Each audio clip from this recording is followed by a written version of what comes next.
gini, Kang Pak Uri kan punya ciri khas sendiri ya gitu ya. Kenapa yang dimunculkan itu selalu tokoh-tokoh politik gitu? Apa kita nggak bernyerempet-nyerempet berbahaya gitu? Iki rada jeru iki pertanyaannya. Rada jeru. Jadi gini Pak, dalam arti saya mungkin mengangkat suatu presiden, dalam arti itu sebenarnya misi saya, dalam arti misi saya. Kenapa yang diambil itu presiden mungkin setuju ya, dalam arti saya intinya untuk menyatukan elemen bangsa Pak, dalam arti ada pengidola presiden A, ada pengidola presiden B. Ketika ada pemilu itu akan terpecah Pak, akan terpecah. Jadi mengidolakan ini, saya sebagai mungkin pelaku seni, saya sebagai pelukis, saya ingin menampilkan iki loh presiden semua itu bisa rukun. Bisa rukun semua, dalam arti masyarakat, mungkin rakyat itu bisa, iki loh presiden iki sajane ra ono apa-apa, kita tetap rukun di situ. Kita mungkin ngeteh bareng di situ, bermain di situ. Itulah mungkin misi saya untuk menyatukan bangsa yang mungkin kemarin terkotak-kotak. Saya ingin menyatukan lagi dengan lukisan saya. Jadi ingin saya membuat lukisan saya itu membuat apa ya, suasana baru yang mendamaikan lah. Jangan ikutan terkotak-kotak, intinya itu keprihatinan saya itu Pak. Nek ini baru tak buka sekarang Pak. Nek dengan beten tekon aku ya urung jawab ya. Gimana?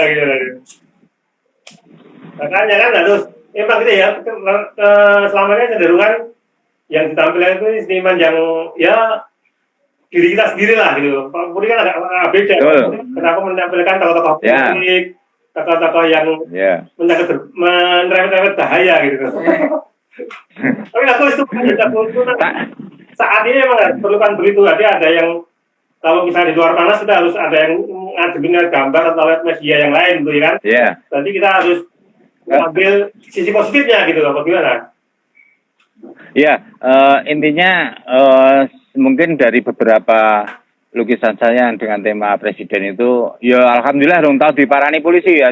Nah diparani polisi itu malah dia minta foto di situ Pak. Alhamdulillah.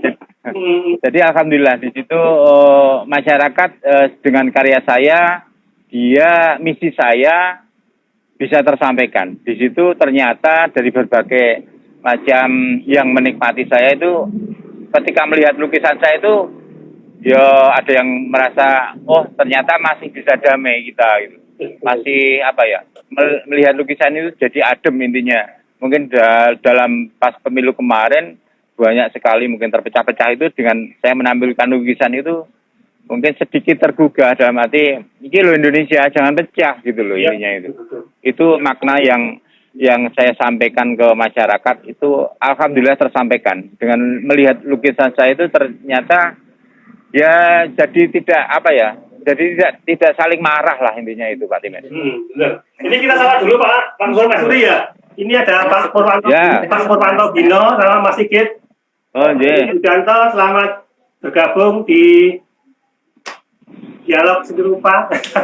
Dialog-dialogan ini kita membahas sesuatu yang apa ya, yang santai tapi ya ada bermanfaat lah gitu ya.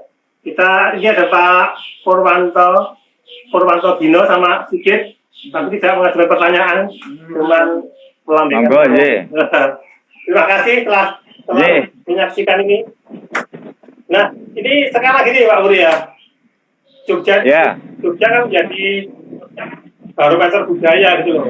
Saat ini kan posisi kita pariwisata agak lesu gitu loh. Kan semua kan pada mungkin dari luar nggak boleh masuk, kita sendiri dari Jakarta juga nggak boleh ke Jogja gitu loh. Dan sekarang kan seni rupa berarti mengalami benar-benar kemunduran, berhenti total di seni rupa. Nah, itu kan menyangkut masalah dapur gitu loh. Dapurnya seniman gitu loh. Nah, gimana nih? Ada bisnis lain? Misalnya ternak apa gitu? Gimana? Oh ya Pak, terima kasih Pak. Mengatasi hal itu gimana? Gini Pak. Sebenarnya gini Pak, dalam arti untuk mengatasi ya mungkin kita sebagai seniman itu kan mesti punya hobi yang lain. Ya betul ya. Hobi yang lain itu mungkin kebetulan saya Ya ibaratnya saya seniman ya karo petani ikan Pak, intinya itulah. Iya. Jadi ibaratnya dengan COVID ini saya masih bisa makan ikannya sendiri gitu Pak. Itu intinya itu. Jadi ini mungkin kita sebagai mungkin pelaku seni atau seniman harus punya sesuatu hobi yang menghasilkan. Iya, betul. Tadi hobi yang menghasilkan. Mungkin saya ya kadang-kadang disebut petani ikan. Di situ saya juga punya ikan, kita memelihara ikan di situ. Jadi itu apa ya? Maksudnya sebagai ibaratnya sebagai tambahan lah, dalam arti kita lesu di lukisan, kita bisa menjual ikan dan lain-lainnya, itu kan hobi. Ya. Hobi saya, dalam arti bisa saling menopang lah itu Pak, intinya itulah. Jadi mungkin kebetulan saya ikan, mungkin teman-teman punya hobi yang lain yang sekiranya bisa untuk tambah-tambah, itu harusnya mungkin kalau saya harus begitu Pak. Ya. Kalau kita pada saat ini kalau memang baru lockdown gini kan, ini harus punya alternatif lain gitu kan ya. Betul. Nah ini Pak Muri nih, kan Pak Muri. Ya. Selama ini kan saya lihat di sanggarnya tuh. Nah itu misalnya kalau kolektor kalau ingin beli langsung tuh bisa nggak itu? Bisa datang ke studionya Pak Muri dengan tidak ada pameran gitu loh misalnya. Banyak nggak ini? Bisa Pak. Ya itu mungkin sudah terjadi lah, dalam arti datang ke rumah sendiri, dia mungkin ngasih ide lain-lain yang lainnya, mungkin dengan karya yang sudah ada itu ada juga, dalam arti datang ke rumah. Jadi itu mungkin lebih luas Pak, dia ngobrol tentang lukisan saya, maknanya gimana, saya harus menjelaskan. Itu mungkin dia lebih tahu makna lukisan saya di situ. Kebanyakan banyak yang malah datang Pak, dalam arti suruh menceritakan. Nah, karena kan gini, generasi muda itu kan untuk Indonesia sendiri mungkin sangat kurang ya untuk berminatnya di pendidikan seni rupa gitu loh. Jadi kan kebanyakan itu karena teknologi ini kan dicampur dengan bakatnya agak susah. Jadi kadang-kadang kebanyakan sekarang ada main game gitu loh. Nah, agak menyusahkan kita karena keterampilannya berubah menjadi main game gitu. Jadi gimana itu Itu Pak. Bergabung ke sanggar atau gimana itu? Itu mungkin dari segi ada dua Pak, menurut saya, dari niat pribadi sendiri sama mungkin dorongan dari orang tua lah. Dalam arti kita dengan adanya HP ini kan sangat luar biasa. Jadi sosial budaya dan lainnya itu anak-anak pada lupa Pak. Dalam arti itu pinter-pinternya orang tua untuk mengatur Pak. Dalam arti ya jangan terlalu setiap hari lah. Dalam arti bisa dibagi waktunya. Intinya kita kalau dengan main HP terus Pak, saya sendirilah kan akan jenuh Pak. Jadi mungkin otaknya akan bunek. Dalam arti kita harus mempunyai suatu kegiatan untuk mengisi otak kanan otak kiri. Nanti menurut saya harus diisi dengan hiburan. Dan hiburan itu bisa berupa untuk melukis, untuk bermain, untuk olahraga dan lain-lainnya. Dalam arti biar tidak jenuh Pak, intinya. Dengan adanya ini mungkin anak jenengan, anakku ya berdoa Pak, intinya itu. Tetap kita gimana caranya tetap harus mengarahkan ke anak Pak. Mungkin dari seni rupa juga kita harus mengasih tahu lah intinya seni rupa itu apa. Berkesenian itu gimana. Sebenarnya semua manusia itu kan punya dasar seni Pak. Yang saya adalah salah satu ibu-ibu lah. Ibu-ibu itu ibu-ibu pasti gini, remaja dicat hijau ya. Jadi itu kan sudah punya feeling untuk berkesenian di situ, untuk seni rupanya. Cuma tidak didalami, intinya kan itu. Dari semua itu ada darah seni, tapi cuma ada yang diolah, ada yang tidak. Jadi monggo yang menurut saya ya mulai diolah lah Pak sekarang dari anak-anak itu kan, biar tidak putus untuk budaya dan seni rupanya ya. Iya, harus digabung ya antara main dan belajar tuh. Tapi kan untuk anak-anak sekarang jangan benar-benar sudah di atas ya. Benar-benar HP gitu kan. Kan tapi sekarang juga gini Pak Uri, banyak yang melukis melalui HP ya. Jadi ada aplikasi-aplikasi yang memudahkan kita untuk bermain seni rupa di HP gitu. Gimana kalau kayak gitu? Ya, itu mungkin dari beberapa mungkin kejenuhan lah Pak, kejenuhan dia orang bukan sekarang gini, bukan orang seni pun dia akan tetap pengen belajar seni tuh Pak intinya. Sekarang loh misalnya dengan ada HP ada efek-efek mungkin itu kan sebenarnya juga positif Pak. Dalam arti dia bosen lah dengan foto mung koyo ngene tok. Ya. Itu kan akan sama. Tapi dia di situ ada aplikasi yang membuat suasana baru. Itu kan termasuk seni, Pak. Ya. Yang menciptakan itu kan biar masyarakat juga mau seni sebenarnya. Oh, iya. Dengan adanya efek-efek dan lainnya itu kan akan berkreasi intinya. Jadi menurut teknologi, Pak, ini kita bicara dengan teknologi, kita tetap harus, Pak, dalam arti sekarang itu lukisan bisa dikonsep toh Pak. Dalam arti kalau zaman dulu kita masih mau buat rong 2 meter ini digambari apa bingung. Tapi sekarang kan dengan adanya teknologi bisa dikonsep dulu semua, dulu dikonsep, baru kita aktualkan, ya diaktualkan. Dan ide kita bisa disimpan dulu, ngelukisnya besok kapan, itu bisa sekarang. Itu kita memahami teknologi, gitu loh. Nah, kesimpulan apa yang bisa disampaikan tentang obrolan kita nih Pak Buri? Atau kesimpulannya ya, mungkin kesimpulannya ya kita tetap bertahan Pak, dalam arti tetap berkarya, jangan putus asa, dan gunakan teknologi sebagai ide, sebagai untuk menuju ke depannya Pak. Itu mungkin kunci saya, mungkin kayak gitu Pak. Nah, untuk pesan-pesan pada anak-anak gimana itu? Biar ya kalau anak-anak belajar gitu.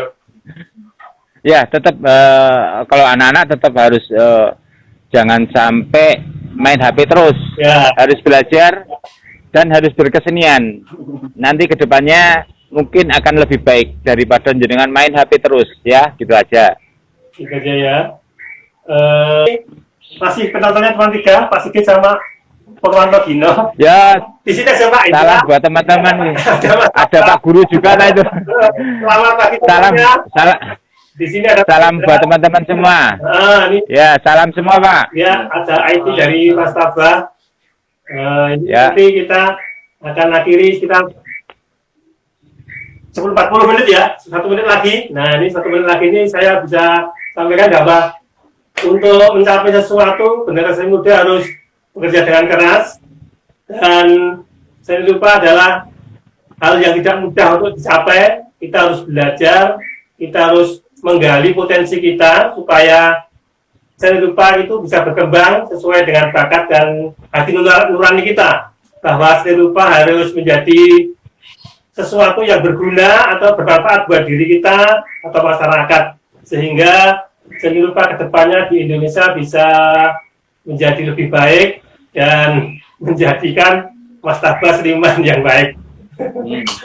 Ya, saya pikir gitu aja Pak Uri. Terima kasih banyak atas obrolan pagi ini. Sama-sama. Iya, sama-sama. Bisa bertukar, bersharing, kita bisa bertukar pengalaman. Silahkan nanti dilihat di YouTube. Nanti akan saya upload lagi di YouTube. Ini kan lewat Instagram. Kita edit beberapa, ada kan nanti dikasih opening. Ada promonya juga. Apa ada yang perlu disampaikan tentang kolam ikannya untuk promo? Gini. Bisa. Lupa tadi Auri. Oke, siap. Ya. Apabila ada anak-anak ingin belajar, silakan alamatnya di mana buat Pak Puri yang ingin, mungkin ada seniman atau kolektor yang ingin tukar pengalaman. Ya. Silakan alamatnya di mana? Mungkin kalau saya penernya gampang, Utara Candi Prambanan, 1,5 kilometer sudah bisa ke rumah saya. Biasanya mungkin Taman Pabrik, Taman Martani, Kalasan, Sleman. Mito Martani bukan? Taman Pak, Taman Martani Pak. Taman Martani, ya. Ya. Teman-teman semua, adik-adikku semua, atau generasi muda yang ingin berpotensi memperdalam seni rupa, silakan bergabung di Pak Uri Antoro. Jogja, semoga bisa sharing atau bisa menambah wawasan di seni rupa. Pak Uri adalah seniman yang basicnya adalah realis. Mungkin bisa dilihat dari karya-karyanya, mungkin bisa menjadi penyemangat atau menjadi motivasi buat adik-adik semua generasi muda yang ingin memperdalam seni rupa. Silakan berkunjung ke studionya Pak Uri di Prambanan. Tadi di mana? Taman Martani ya. Silakan kira-kira dari kira-kira 1,5 kilometer dari Prambanan. Silakan di WA. Ya, ke utara. Silakan di WA dulu. Apa ada nama sanggarnya Pak Uri? Enggak punya sanggar kok. Enggak punya sanggar. Silakan. Ini seniman besar. Saya akui bahwa dia saya dari sekolah dari Yogyakarta. Dari awal dia adalah juara lomba lukis. Dari basicnya saya sudah tahu bahwa ini Pak Uri berkualitas, bahwa cocok untuk adik-adik yang kita mau belajar, pemula yang mau belajar silakan. Atau mungkin yang ingin menggali sesuatu dari Pak Uri, silakan datang ke Taman Martani untuk sekedar berdialog atau sekedar tukar kabar roh, gitu Pak Uri ya. Ya, terima kasih Pak. Ya. Silakan. Salam buat teman-teman semua ya Pak ya. Ya, saya kiri sampai di sini aja perjumpaan kita di Studio Kumeli. Terima kasih Pak Indra telah hadir di Studio Kumeli. Mas IT, Mas Taba dari Yogyakarta ini, dari Wates, yang tiap hari mengurus IT di Studio Kumeli, Pak Uri. Biasanya dia ngisi musik, karena hari ini kayaknya malu. Jadi kita isi kan. Biasanya kalau di ending dia main musik. Saat ini ada itu. Terima kasih Pak Sigit, Pak Portanto Gino telah bergabung bersama kami di live dialog serupa di Studio Kumeli bersama Uri Hantoro, seniman dari Yogyakarta atau praktisi seni dari Yogyakarta. Semoga bisa bermanfaat buat semuanya dan bisa ditambah wawasan buat adik-adik generasi muda. Saya akhiri sampai di sini, sampai ketemu lagi di episode berikutnya dengan narasumber yang lain di Studio Kumeli. Saya mengucapkan banyak terima kasih Pak Uri. Sampai di sini aja. Ya. Terima kasih telah bergabung bersama kami.